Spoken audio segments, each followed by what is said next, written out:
నంద్యాలలో కూటమి నేతలు కేవలం రాజకీయ కక్షలతోనే శిల్పా సేవా సమితి నిర్వహిస్తున్న ప్రజా సంక్షేమ కార్యక్రమాలను అడ్డుకుంటున్నారని మాజీ ఎమ్మెల్యే శిల్పా రవిచంద్ర కిషోర్ రెడ్డి తీవ్రంగా ధ్వజమెత్తారు.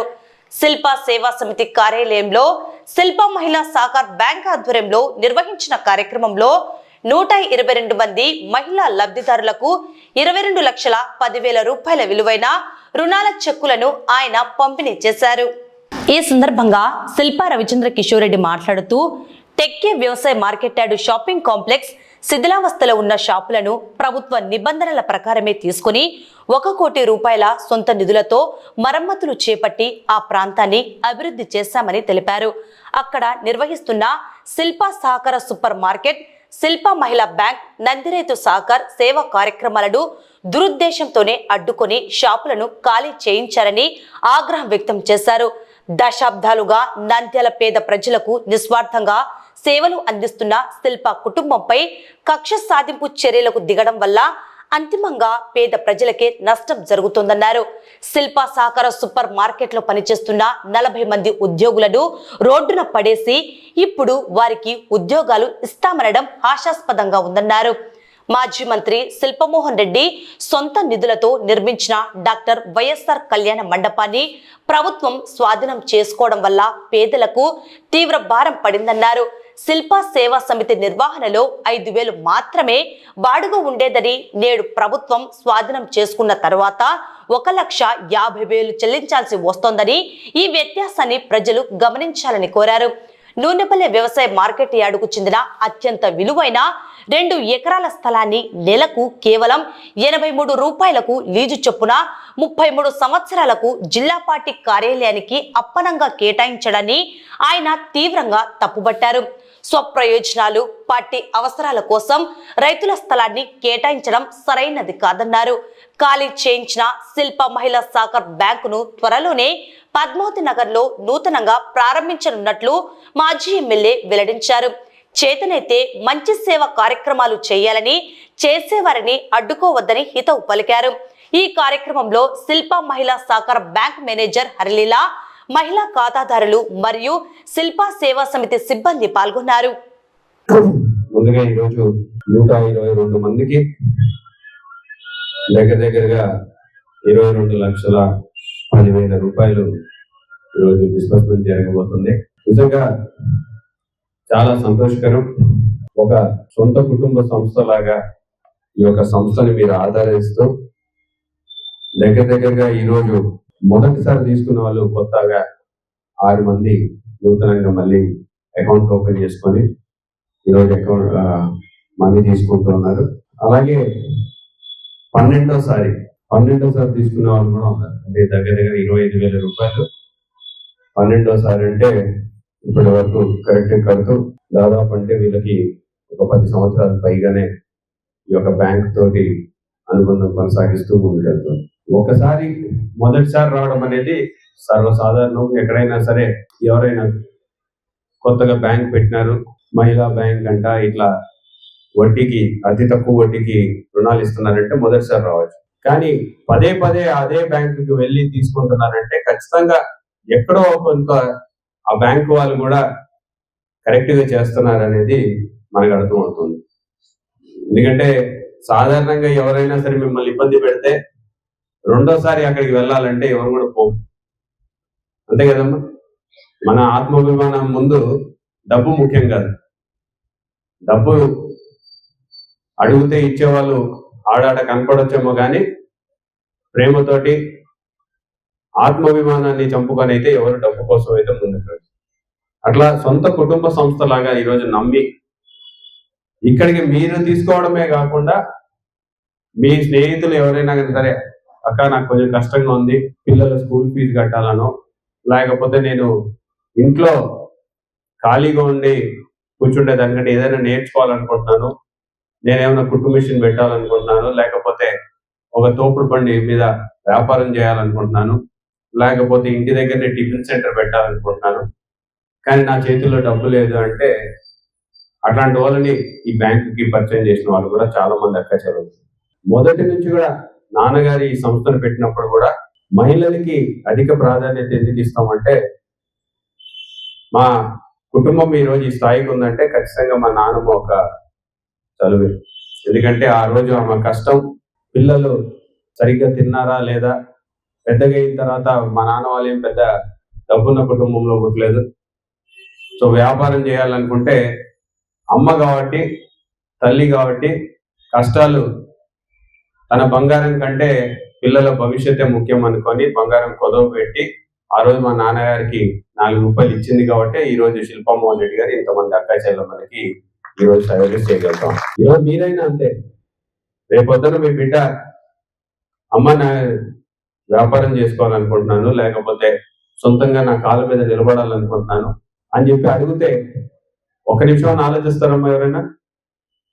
ప్రతి తల్లి కూడా ఆలోచించదు. సరే బిడ్డ చదువుకోవాలి ఒక పక్కన, బిడ్డ చదువుకుంటే బాగా చదువుకుంటే పైకి వస్తాడు, కానీ ఇంట్లో వేరే ఇంకా కష్టాలు ఉన్నాయంటే ఆ తల్లి మాత్రం ముందు బిడ్డని చదివిపించి బాగా తిండి పెట్టి ఆ తర్వాత కష్టాల గురించి ఆలోచిస్తుందేమో కానీ బిడ్డను మాత్రం చూసుకోవడం మానదు. అందుకనే తల్లికి ఇస్తే ఖచ్చితంగా ఆ కుటుంబం మొత్తం బాగుంటది అని చెప్పేసి నాకు తెలిసినంత వరకు ఇప్పుడు ఈ డబ్బు మొత్తం ఇచ్చినా సరే మీకు ఎంత కష్టాలు ఉన్నా సరే అంతో ఎంతో పక్కన తీసి పెడతారు రేపటి కోసం. అదే తండ్రికి ఇచ్చినామంటే ఎన్నో 1,00,000 ఖర్చులుంటాయి. నాకు తెలిసి కొన్నిసార్లు ఇంటికి వెళ్ళే లోపల మొత్తం అయిపోయి చేసుకుని నేను చూస్తున్నాం ఏదో ఒకటి వస్తుంది మధ్యలో. అంటే చెడగొట్టుకుంటున్నారనేదే కాదు కానీ కొన్నిసార్లు ఆ ఖర్చునో ఈ ఖర్చునో లేకపోతే మళ్ళీ చూసుకుందాంలే అని చెప్పో ఎక్కడో ఇచ్చేస్తారు. లేదా కొంతమంది అన్న తమ్ముళ్ళు ఇప్పుడు ఈ మధ్య ఈ ప్రభుత్వం వచ్చిన తర్వాత ఫోన్ కొడితే ఇంటికి మంది వస్తుందండి, సో దాంతో ఖర్చు అంతా పెట్టదు. సో ఇట్లా తల్లికి ఇస్తే ఆ కుటుంబం బాగుంటది. సరే మన కుటుంబం ఈ రోజు ఈ స్థాయిలో ఉందంటే తల్లి వల్ల, మా తల్లి వల్ల కదా అని చెప్పేసి అట్లనే మిగతా బిడ్డలందరూ కూడా బాగుండాలి మన శక్తి మేరకు. ఎందుకంటే ఇక్కడ ఇచ్చే ప్రతి రూపాయి కూడా సొంత డబ్బులు, ఎక్కడ ఎవరి దగ్గర చేయి జాపో లేకపోతే అప్పు చేసో లేకపోతే కొల్లగొట్టో తెచ్చిన సొమ్ముగా ఎక్కడో కష్టపడి వ్యాపారం చేసుకుంటాం, దాన్ని తీసుకొచ్చి 10 మందికి చేయాలని ఒక తాపత్రయం. దీన్ని కూడా విమర్శిస్తుంటారు కొంతమంది. దీన్ని కూడా విమర్శించి ఇప్పుడు బ్యాంక్ ఉంది ఆడ, మామూలుగా అయితే ఎవరైనా సరే మంచి పని చేస్తున్నారంటే సర్లే, ఒకవేళ మన వల్ల కాకపోతే మనం చేయకుండా కూర్చున్నాం కానీ పక్క నుండి చెడగొట్టాలన్న ఆలోచన రాదు.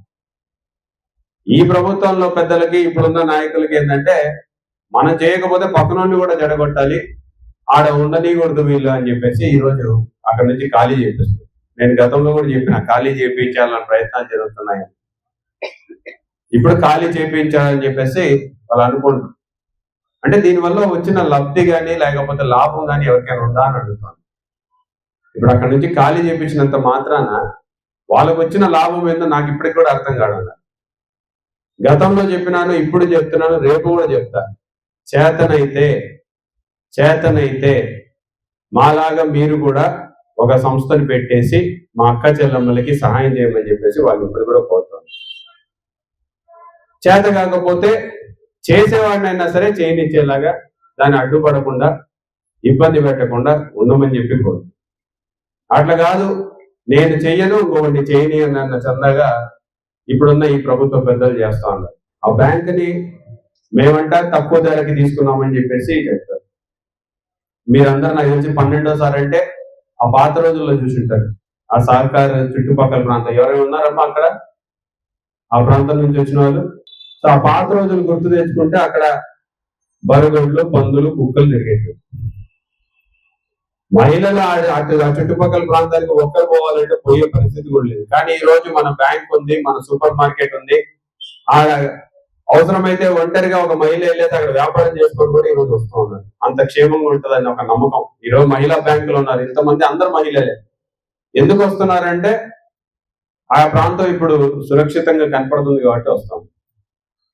దగ్గరగా ఆ రోజుల్లోనే ₹1 కోటి వరకు ఖర్చు పెట్టి ఆ రూములన్నీ పడిపోయే పరిస్థితుల్లో ఉంటే దాన్ని బాగు చేసుకొని దాంట్లో సంస్థలను పెట్టి ఎక్కడైనా సరే ఒక సూపర్ మార్కెట్ మీరు సూపర్ మార్కెట్కి వెళ్ళినారమ్మా? సహకార్లో ఎప్పుడైనా సరుకులు తీసుకున్నారా?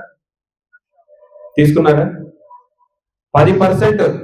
నువ్వు ఏది కొను 10% ఇచ్చే సూపర్ మార్కెట్ ఏడైనా ఉందా? నంద్యాలలో, లేకపోతే కర్నూలులో, లేకపోతే ఆంధ్రప్రదేశ్లో కూడా ఎవరైనా కొంటే 10%. ఎవరు కూడా పెట్టలే. వీళ్ళందరూ ఇప్పుడు ఏముందులే చాలా మంది పెడతారు అది ఇది అని మాట్లాడుతున్నారు. తెలుగుదేశం నాయకులు కూడా అడుగుతున్నారు, చేతనైతే 10% మేము ఇస్తున్నాం, మీరు కూడా పెట్టి చూపిమని చెప్పి అడుగుతాం. వాళ్ళు పెట్టరు. పెట్టిన వాడి మీద ఏడ్చి దాన్ని తీసేసేంత వరకు సాధించి ఇప్పుడు ఈ రోజు దాన్ని అది లేదు. ఎవరికి నష్టం? ఈరోజు సరుకులు తీసుకునే మా అక్క చెల్లెమ్మలో లేకపోతే అన్న తమ్ముళ్ళలో ఆ కుటుంబానికి ఒక 2,000 రూపాయలు సరుకులు తీసుకుంటే ఒక 200 రూపాయలు మిగిలిందంటే ఆ కుటుంబానికి తెలుస్తుంది ఆ నొప్పి. ఆ 200 రూపాయల విలువ ఆ కుటుంబానికి తెలుస్తుంది. వీళ్ళకేం తెలుస్తుంది? ఈరోజు దాన్ని తీపించి ఏదో శిల్పాల మీద సాధించినామని చెప్పేసి అనుకుంటాను. నా మీద ఏం సాధించాల, ప్రజల మీద సాధిస్తున్నారు. ప్రజల్ని ఇబ్బంది పెడతాను. దగ్గర 40 మంది మహిళలు పనిచేస్తుంటే వాళ్ళని రోడ్డును పడేసినారు. దగ్గరగా ఆ ఒక సూపర్ మార్కెట్ నమ్ముకొని ఎన్నో కుటుంబాలు వ్యాపారాలు చేస్తుంటే వాళ్ళందరినీ ఈరోజు వ్యాపారం లేకుండా చేసినారు. రోడ్డు మీద తోపుడు బండి పెట్టో లేకపోతే పూల వ్యాపారమో లేకపోతే పండ్ల వ్యాపారమో చేస్తున్న వాళ్ళందరి దగ్గర ఎగతాళిగా పోయి అక్కడ అడుగుతారు, ఏమా శిల్పాలకు ఎంత ఇస్తున్నారు మీరు అని. 10 మంది ఉంటే 10 మంది కూడా మేము శిల్పాలకు ₹1 కూడా ఇవ్వము, వాళ్ళు తీసుకునే రకాలు కాదు అని చెప్పి చెప్పినారు. ఏం పోయింది? పరువు పోయింది. ఎవరికి? మీకే పోయింది. ఈ రోజు అక్క చెల్లెమ్మల కంటే నిన్న ఆప్షన్ వేసినారంట. అప్పుడే ఈ షాప్ మేము తీసుకున్నాం, మా షాప్ వద్ద నువ్వు పెట్టాలంటే మాకు ఇంత గట్టు అని చెప్పారు. ఎవరికి నష్టం? అంటే ప్రజలకి ఇంత చెడు చేస్తున్నామన్న శృహ కూడా ఈ రోజు కోల్పోయి ప్రవర్తిస్తాం. పోరాడినంతగా కోర్టుకు వెళ్ళినాము, చేసినాము, అన్ని ప్రయత్నాలు చేసినాము. సరే, మనకి కోర్టు మనకు అనుకూలంగా ఇచ్చిన దానిని కూడా ఈ రోజు వీళ్ళు మనకు రానికుండా చేస్తున్నారు. ఇప్పుడు వైఎస్ఆర్ కళ్యాణ మండపం కట్టింది శిల్పామోహన్ రెడ్డి గారు. తన సొంత నిధులతో కట్టినాడు. ఎందుకు కట్టినాడు? పేదవాళ్ళు ఎవరైనా పెళ్లిళ్ళు చేసుకుంటే ఒక కళ్యాణ మండపం తక్కువ ధరకి రావాలి అని చెప్పేసి కట్టాడు. ఎంత తీసుకునేవాళ్ళు? 5,000 రూపాయలు తీసుకునేవాళ్ళు ఒక 2 సంవత్సరాల క్రితం వరకు. గత 2 సంవత్సరాల నుంచి 3 సంవత్సరాల నుంచో 9,000 రూపాయలు చేసినారు. ఎందుకంటే అన్ని ఖర్చులు కూడా పెరిగినాయి. 16 సంవత్సరాల క్రితం ఉన్న రేట్లు ఈరోజు లేవు కాబట్టి 9,000 రూపాయలు తీసుకున్నారు. ఈరోజు వాళ్ళు లాక్కున్నారు. ప్రభుత్వమే నడుపుతుంది అని చెప్పేసి తెలుగుదేశం పార్టీ వాళ్ళు లాక్కున్నారు. ఇప్పుడు ప్రభుత్వం పెద్దదా, ఒక వ్యక్తి పెద్దోడా? శిల్పామోహన్ రెడ్డి 9,000 రూపాయలకి సొంత డబ్బులతోటి చేయగలిగినప్పుడు ప్రభుత్వం ఎంత తీసుకోవాలి? డబ్బు లేకుండా చేయాలి కదా. ఎంత తీసుకుంటున్నారు తెలుసా? ఈరోజు ఒక పెళ్లి చేయాలంటే దగ్గర 1,20,000 రూపాయలు ఖర్చు వస్తుంది. ఉట్టి మండపం తీసుకుంటే 40,000 అంట, డెకరేషన్ కి మళ్ళీ ఇంకొక దానికి 40,000, మళ్ళీ కుర్చీలకి దానికి మళ్ళీ ఒక 1,20,000 రూపాయలు పెళ్లికి ఈ రోజు ఖర్చు అవుతుంది. మనం ఉన్నప్పుడు అంతా కలిపితే 25,000 రూపాయలు. ఇప్పుడు ఎవరు కట్టాలి అదంతా? ఎవరికి నష్టం? కోర్టేమో శిల్పాలకు ఇచ్చేయండి అయ్యా, మీకు వచ్చిన నష్టమే ఉంది, వాళ్ళు కట్టినారు, మీరేమో మళ్ళీ ఏమన్నా చెందేస్తా అంటే మేము మళ్ళీ చెల్లిస్తామని చెప్పినాం. నెలకు ఇంకా డబ్బులు కావాలంటే మేము ఇస్తామని చెప్పినాం. సరే, ఆ డబ్బులు తీసుకొని వాళ్ళకి ఇవ్వండి అంటే ఇప్పుడు దాకా మనకి ఇచ్చింది దాఖలాలు. ఈ సూపర్ మార్కెట్ అంతే, బ్యాంక్ అంతే, రైతులకు సంబంధించిన దాన్ని రైతు. సరే, అక్కడ నిజమేనేమో అని కొంతమంది అక్కడ ఇక్కడ అనుకోవచ్చు, ఏదైనా తక్కువ ధరకి తీసుకున్నారేమో అని చెప్పేసి. మేము దగ్గరగా 90,000 కట్టేవాళ్ళం రెంట్, అంతేనా? 90,000 రూపాయలు. ఈ మధ్య కాలంలో తెలుగుదేశం పార్టీ నాయకులు తెలుగుదేశం పార్టీ ఆఫీస్ కోసం మార్కెట్ యార్డ్ స్థలాన్ని తీసుకున్నారు. ఎంత కడుతున్నారో తెలుసా? నెలకి 2 ఎకరాల స్థలం. ఎకరం ఎంత తీసుకొని ఉంటారు? 88 రూపాయలకి తీసుకుంటారు. 83 రూపాయలే. 83 రూపాయలకి 1 ఎకరం స్థలం. ఇప్పుడు ఎవరిది తప్పు? 90,000 కట్టే వాళ్ళేమో తక్కువ కడుతున్నారని చెప్పేసి ప్రభుత్వం చెప్తారు. రూపాయలు వాళ్ళు తీసుకున్నది ఎకరానికి, నెలకి. ఇప్పుడు వాళ్ళని ఏమన్నారు మనం? ఇప్పుడు తక్కువ తీసుకున్న వాళ్ళని చెప్పాలి కదా, 83 రూపాయలకి ఎట్లా తీసుకున్నారని చెప్పి రేపు మీరు అందరూ అడుగుతారు కదా. 83 రూపాయలు.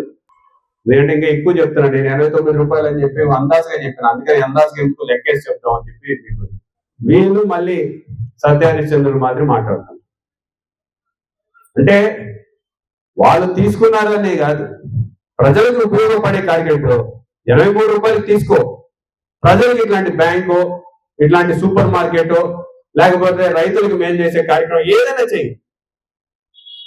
ఒక 100 మందికో 1000 మందికో దానికి మీకు లోన్లు ఇవ్వడమో, ఏదో ఒక మంచి కార్యక్రమం చేస్తే మనం కూడా తప్పు పట్టం.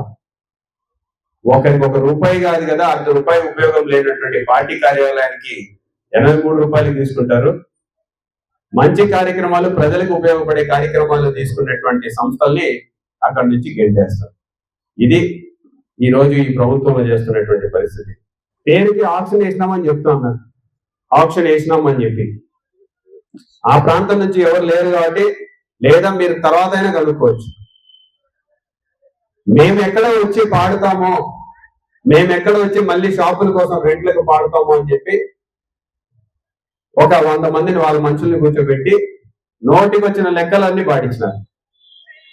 మామూలుగా అదే ప్రాంతంలో అదే షాపుకి 7-8 రూపాయలకి కూడా ఈ రోజు కూడా బయట ప్రైవేట్ వ్యక్తులు అయితే ఇంకా అంత కూడా తక్కువ కూడా దొరుకుతున్నాయి, ఖాళీగా ఉన్నాయి. 50,000 అంట, 60,000 అంట. అందుకని చెప్పిన చేయండి, చూద్దాం ఏం చేస్తారో. ఒక షాపు అంటే ఏం లేదు, శిల్పాలు తీసుకోవాలంటే 60,000 రూపాయలలాగా 10 షాపులు కట్టాలి కావాలని, అప్పుడు వాళ్ళు వెనక్కి తగ్గుతారనే ఉద్దేశంతో చేసిన కార్యక్రమం. ఎవరైనా ఇప్పుడు నాకు బయట, ఇప్పుడు బ్యాంకుని నాకు బయట దొరుకుతున్నాయి, ఇంకా తప్పుకే దొరుకుతుంది. అందుకని బయట రేపు పొద్దున మీకు ఇంకా చెప్పినారో లేదు, మరి చెప్పినారు కదా, బ్యాంకు ఇంకా వీళ్ళ అక్కడ ఉండి వీళ్ళతో ఒక 10 మాటలు మాట్లాడించుకునే బదులు ఇంకొక స్థలం చూసుకొని దాన్ని తయారు చేస్తుంది. నాకు తెలిసి ఒక 20 రోజుల కల్లా తయారవుతుంది. సో అది కూడా ఇక్కడే మన పద్మావతి నగర్ దగ్గరనే ఉంటది. సో మొదటి ఫ్లోర్ ఒక అంతస్తు ఎక్కాలి, అదొకటే మీకు కొంచెం ఇబ్బందిగా అనిపించచ్చు, కానీ మిగతాదంతా పర్వాలేదు, దగ్గరలోనే ఉండాలి, అందుబాటులో ఉండాలనే ఉద్దేశంతో తీసుకుంటాం. రైతులకు సంబంధించింది తీసుకొని ఇక్కడే మన ఇంటి దగ్గర ముందు ఇంకొక షాప్ తీసుకొని చేస్తాం. అంటే ఏడో ఒక చోట తీసుకోవాలి, రెంట్లు ఎక్కడ తక్కువ దొరుకుతాయి. ఎందుకంటే ఇది సేవా సంస్థ కాబట్టి ఎంతైనా సరే మనం జోబులోంచి, ఇప్పుడు నాకు కూడా ఆ భగవంతుడు చల్లగా చూస్తేనే పెట్టగలుగుతుంది. మీ అందరి ఆశీర్వాదం ఉన్నందుకే, ఆ భగవంతుడు చల్లగా చూస్తున్నందుకే చేయగలుగుతాం. ఇంకా కొంచెం ఏమైనా చేయాలనుకుంటే ఎక్కడో ఒక చోట మాకు కూడా వెళ్తుంది. ఆ రోజు ఆ ₹1,00,00,000 అక్కడ ఖర్చు పెట్టినాం, ఈ రోజు ఉన్నాయి. వీళ్ళు చేసిన పనికి అన్ని నష్టమే. ఆడ ఇంకా మొత్తం సూపర్ మార్కెట్ కి సంబంధించిన సామాన్లన్నీ అట్లనే ఉన్నాయి, కంప్యూటర్లు ఉన్నాయి. ఆఖరికి లాస్ట్ కి కవర్లు, 2 లక్షల రూపాయలు ఎంతో కవర్లు అన్ని మిగిలిపోతున్నాయి. సరే తీసేవాళ్ళకి ఏం చేస్తాం, అది డబ్బు పోతుందనే బాధ ఏం లేదు. 16 సంవత్సరాల నుంచి ఒక మంచి సంస్థను పెట్టినామే, దాన్ని మూసేస్తున్నాం అనేదే బాధ. దాంట్లో ఆ సూపర్ మార్కెట్ నుంచి నాకు ₹1 ఆదాయం వచ్చింది లేదు. నేను అది కూడా చెప్తున్నా, నిజంగానే ఆదాయం వస్తే ఆ సూపర్ మార్కెట్ ఏదో మీరే నడపండి, తీసుకోండి అని కూడా చెప్తాను. ఇట్లా రాజకీయ కక్షల కోసం పక్కనోళ్ళు మనం చేయలేకపోతే పక్కనోళ్ళని కూడా చేయకూడదని చెప్పేసి ఒక దుర్మార్గమైన ఆలోచనతో ఈ రోజు ఈ ప్రభుత్వం మనల్ని ఇబ్బంది పెట్టాలని చెప్పేసి ప్రయత్నం చేస్తుంది. చేసింది, లాక్కుంది. అయినా సరే ఎక్కడో ఒక చోట, అంటే ఈరోజు సూపర్ మార్కెట్ ఒకటి, ఎందుకంటే బ్యాంక్ ఇప్పుడు మీకు ఫస్ట్ ఫ్లోర్ అయినా సరే నడిపేయచ్చు, వేరేవేమీ ఇబ్బంది లేదు. బ్యాంక్ అడ్రస్ ఒక్కటే మీకు చెప్తే అక్కడ దాకా వస్తారు, వెళ్తారు. కానీ సూపర్ మార్కెట్ అంత కాదు, ఒక మంచి స్థలం ఉండాలి, ఆ స్థలానికి మన ప్రజలకు అందుబాటులో ఉండాలి, మళ్ళీ ఆ సరుకులన్నీ తయారు చేసుకోవడానికి ఒక పెద్ద గోడౌన్ పక్కన ఉండాలి. అవన్నీ అందుబాటులో ఉంటేనే సూపర్ మార్కెట్ పెట్టగలం. కాబట్టి రైతు సహకారికి ఇబ్బంది లేదు, మహిళా సహకారికి ఇబ్బంది లేదు, నంది రైతు సమ్మకి కూడా ఇబ్బంది లేదు, కానీ ఒక సూపర్ మార్కెట్ ఒక్కటే ఇబ్బంది పడతాం. సో ఇప్పుడు అక్కడ దానికి పాపం ఆడవాళ్ళందరికీ కూడా, పాపం అక్క చెల్లెమ్మలందరికీ కూడా వేరే సూపర్ మార్కెట్ వాళ్ళందరినీ వాళ్ళ ఉద్యోగాల్లో కూడా పెట్టించడం జరిగింది. అంతా పెట్టించిన తర్వాత ఆ పెద్ద మనుషులు మళ్ళీ చెప్తారు, ఉద్యోగాలు ఇస్తాం మేము, కావాలంటే మా దగ్గరికి పంపేయండి. ఉద్యోగం పీకిందే మీరు, ఈరోజు పోగొట్టిందే మీరు, రోడ్డు మీద పడేసిందే మీరు. ఇప్పుడు అంటే మళ్ళీ మేము వాళ్ళ కాళ్ళ దగ్గరికి వెళ్ళి ఉద్యోగాలు, ఏ ఆత్మాభిమానం ఉన్న వాళ్ళన్నా పోతారు. అందుకని మా అక్క చెల్లెలు నేను ఇంటికాడ కూర్చుంటాం సార్, మాకేం సార్ ఆ ఉద్యోగం అని అడుగుతాం. చేస్తే శిల్పాల దగ్గర పని చేస్తాం, లేకపోతే ఇంటికాడ కూర్చుంటాం, మా వల్ల కాదు ఇంకా వేరే చోట పని చేయడం అని చెప్పి వాళ్ళు ఏడ్చుకుంటూ చెప్తుంటే నిజంగా బాధ అనిపిస్తుంది. ఈరోజు అంటే ఇవన్నీ కూడా ఎప్పుడు నేను రాజకీయాలు జనరల్ గా మాట్లాడను, ఎందుకంటే ఏ రోజు కూడా బ్యాంక్ లో తీసుకునే వాళ్ళు ఏ పార్టీకి ఓటు వేసినారమ్మా మీరు అని చెప్పి అడిగిన దాఖలాలు కూడా లేవు. ఓన్లీ 5 సంవత్సరాలకు ఒకసారి ఎలక్షన్ల దగ్గరకు వచ్చినప్పుడు మాత్రం మాకు సాయం చేయండి అమ్మా అని చెప్పి మాత్రం, అంతేనా? ఎప్పుడైనా ఈ పార్టీకి ఓటేసినారా ఆ పార్టీకి ఓటేసినారని మిమ్మల్ని ఎప్పుడైనా ఇబ్బంది పెట్టినాము? తెలుగుదేశం వాళ్ళు కూడా వచ్చి దీంట్లో తీసుకుంటుంటే కూడా సర్లే అని చెప్పేసి మనం ఏమి ఎవరిని అడగం, ఎందుకంటే రాజకీయాలు అతీతంగా చేయాలని చెప్పేసి ప్రయత్నం చేస్తాం. కానీ ఈరోజు నన్ను రాజకీయాలు మాట్లాడే విధంగా చేస్తున్నారు. చెప్పకపోతేనేమో మీకు కూడా తెలియదు, వాస్తవాలు ఏం జరుగుతున్నాయి అనేది కూడా తెలియాలి కదా. ఇప్పుడు తప్పదు, కొన్నిసార్లు చెప్పాల్సి వస్తుంది. మేము నష్టపోతున్నప్పుడు, మనం నష్టపోతున్నప్పుడు ప్రజలకి తెలియజేయాల్సిన అవసరం. అందుకని ఈ యొక్క సందర్భంలో మీకు ఈ విషయాన్ని తెలియజేయాల్సి వచ్చింది. ఎందుకంటే అక్కడ నుంచి సామాన్లు తీసుకొచ్చి ఇక్కడ అన్ని కొత్త బిగించడానికి ఒక 20 రోజులు పట్టొచ్చు అనుకుంటున్నా. అది ఎంత త్వరగతిన పూర్తి చేస్తే అంత త్వరగతిన చేయమని చెప్పేసి కూడా మా వాళ్ళని కోరుతున్నాను. కొంచెం ఇబ్బంది, ఒక 10 మెట్లు ఉంటాయి అనుకుంటా, 15 ఆ మెట్లు ఒకటి ఎక్కడో ఇబ్బంది. మా వాళ్ళు కూడా రెడీగా ఉన్నారు, మీరు ఎవరైనా పెద్దవాళ్ళు పైకి ఎక్కలేకపోతే మేమే కిందికి వెళ్తాం లేదు సార్ అని చెప్తాం. సో మీరేమి ఇబ్బంది పడాల్సిన పని లేదు. ఆఫీస్ మాత్రం మారుస్తున్నాం, అదేంటే మళ్ళీ మీరు భయపడకూడదు, ఏమైపోయింది అబ్బా బ్యాంక్ ఏమైపోయింది అని చెప్పేసి. సో అందుకని మీ వాళ్ళకు కూడా మన బ్యాంకు తరఫున ఇంకెవరికైనా తెలియకపోతే మా వాళ్ళందరికీ తెలియజేయడానికి ప్రయత్నం చేస్తారు. ఎక్కడైనా తెలియకపోతే వాళ్ళకి కూడా భయపడాల్సిన పని లేదమ్మా, పద్మావతి నగర్ లో పెడుతున్నారు మన బ్యాంక్ అని చెప్పేసి దయచేసి చెప్పమని చెప్పి కూడా కోరుకుంటూ, విచ్చేసినటువంటి ఈ లోన్లు తీసుకుంటున్నటువంటి మా అక్క చెల్లెమ్మలందరూ కూడా, ఎందుకంటే కొన్ని కథలు వింటే చాలా బాగుంటాయి. అంటే వాళ్ళు ఆ డబ్బుతోటి ఏం చేసుకున్నారు, ఎట్లా ఉపయోగించుకున్నారు అని చెప్పేసి. ఆ డబ్బుతోటి కొంతమంది అక్క చెల్లెమ్మలు ఇంట్లో వ్యాపారం పెట్టి ఆ వ్యాపారంతో వచ్చిన డబ్బుతోటి పిల్లల్ని చదివించుకోవడం, కొంతమంది అక్క చెల్లెమ్మలు దినదిన అభివృద్ధి చెంది పిల్లలకి పెళ్లిళ్ళు చేసుకోవడం దగ్గర నుంచి వాళ్ళ చెప్తూ ఉంటే అటువంటి కథలు విని మనందరం కూడా స్ఫూర్తి తెచ్చుకోవాల్సినటువంటి అవసరం ఉంది. ఎందుకంటే చాలా చేయొచ్చు ఇంట్లో కూర్చొని, ఈ మధ్య కాలంలో ఇంటర్నెట్ కాలంలో ఇంట్లో కూర్చొని చాలా చేయొచ్చు. నేను ఈ మధ్య అప్పుడప్పుడు మీరు కూడా చూస్తుంటారు, మామూలుగా అందరికీ ఇన్స్టాగ్రామ్ ఫేస్బుక్ అంటే ఓన్లీ పిల్లలు చూస్తారు అనుకుంటే, ఈ మధ్య మా అమ్మ లాంటి వాళ్ళు కూడా చూస్తున్నారు, కాబట్టి మీరు అందరు కూడా చూస్తున్నారు. మిమ్మల్ని చూస్తున్నారా లేదా? మొన్ననే చూస్తుంటే ఎవరో నంద్యాలలో ఒక అమ్మాయి బేకరీ ఐటమ్స్, బిస్కెట్లు, ఇంటి దగ్గర కూర్చొని బిస్కెట్లు తయారు చేసే కంపెనీ లాగా స్థాపించింది. మిల్లెట్లు అంటే మన కొర్రలు, రాగులు, సజ్జలు, దానితోటి బిస్కెట్లు తయారు చేస్తాం. ఎంత పాపులర్ అయిందంటే నాకు తెలియదు, హైదరాబాద్ లో నా ఫ్రెండ్ చెప్పింది, మీ నంద్యాలలో తయారు చేస్తున్నారు ఈ బిస్కెట్లు, బాగున్నాయి, చాలా బాగున్నాయి, మీరు ఫోన్ చేసి చెప్పండి అని చెప్పేసి వాళ్ళు నాకు ఆ బిస్కెట్ ప్యాకెట్ పంపించి మరీ చెప్పినారు. అంటే నంద్యాలలోనే చేస్తుంది, కానీ ఇట్లా ఇంట్లో పిల్లలు ఉంటారు, మీరు వంట చేస్తున్నప్పుడు కనీసం ఆ వీడియో తీసి మీరే పెట్టచ్చు, వైరల్ అయ్యి అదే మీకు వ్యాపారం చూపించే అవకాశాలు ఉన్నాయి. మెహందీ క్లాసులు నేర్చుకోవడమే ఒకటే కాకుండా మీ ఆర్ట్ ని 10 మందికి చూపించుకోవాలి. మార్కెటింగ్ అంటారు దాన్ని మామూలుగా అయితే. ఇంతకుముందు కష్టం, డబ్బులు ఖర్చు పెట్టాల్సి వచ్చాయి. ఇప్పుడు ఏం లేదు, మనం వీడియో తీసుకోవడం, ఫోటో తీసుకోవడం, ఇన్స్టాగ్రామ్లు, ఫేస్బుక్లు, నాకు తెలిసి కొంతమంది అక్క చెల్లెలు అకౌంట్లు కూడా ఉంటాయి. సో దానిలో పెడితే అందరికీ తెలిసే అవకాశం ఉంది. అవసరమైతే మీరు నిజంగా బ్రహ్మాండంగా చేస్తున్నారంటే మీరు చెప్పండి, మా శిల్ప కేబుల్ వాళ్ళని పంపిస్తారు, తీసి ఇదిగో పలానా చోట ఈ ప్రాంతి వ్యాపారం చేస్తున్నారు, నిజంగా బాగా చేస్తున్న వాళ్ళందరూ. సో అట్లా ఒకరికొకరు సహకరించుకుందాం. మీరు ఎందుకంటే దీనిలోంచి ఒక మంచి ఉపాధి పొంది చూపించగలిగితే ఒక 10 మందికి స్ఫూర్తినిస్తారు. సో అది మేము చూడాలనుకుంటున్నాం. కాబట్టి ఆ మాదిరిగా మీరందరూ కూడా ప్రయత్నం చేయాలని చెప్పేసి మనస్ఫూర్తిగా కోరుకుంటూ, ఎందుకంటే కష్టాలు అనేవి అందరికీ ఉంటాయి. కష్టాలు ఉన్నాయి కదా అని మొత్తం ఉన్న డబ్బంతా దానికోసమే పెడితే రేపొద్దున మళ్ళీ ఇబ్బంది పడే పరిస్థితి. కొంత భాగం వ్యాపారం చేసుకోవాలి, కొంత భాగం మాత్రమే ఖర్చుకు వాడుకోవాలి. సో ఆ రకంగా వాడుకుంటారని చెప్పేసి మనస్ఫూర్తిగా కోరుకుంటూ, మరి ఈ రోజు మీ అందరినీ కలుసుకున్నందుకు చాలా సంతోషంగా ఉంది. బ్యాంకుల్ని, సూపర్ మార్కెట్లని ఒక స్థలం నుంచి లేపొచ్చామో కానీ దాని వెనుక ఉన్నటువంటి ఆశయాన్ని ఆపడం ఎవరి వల్ల కాదు. కాబట్టి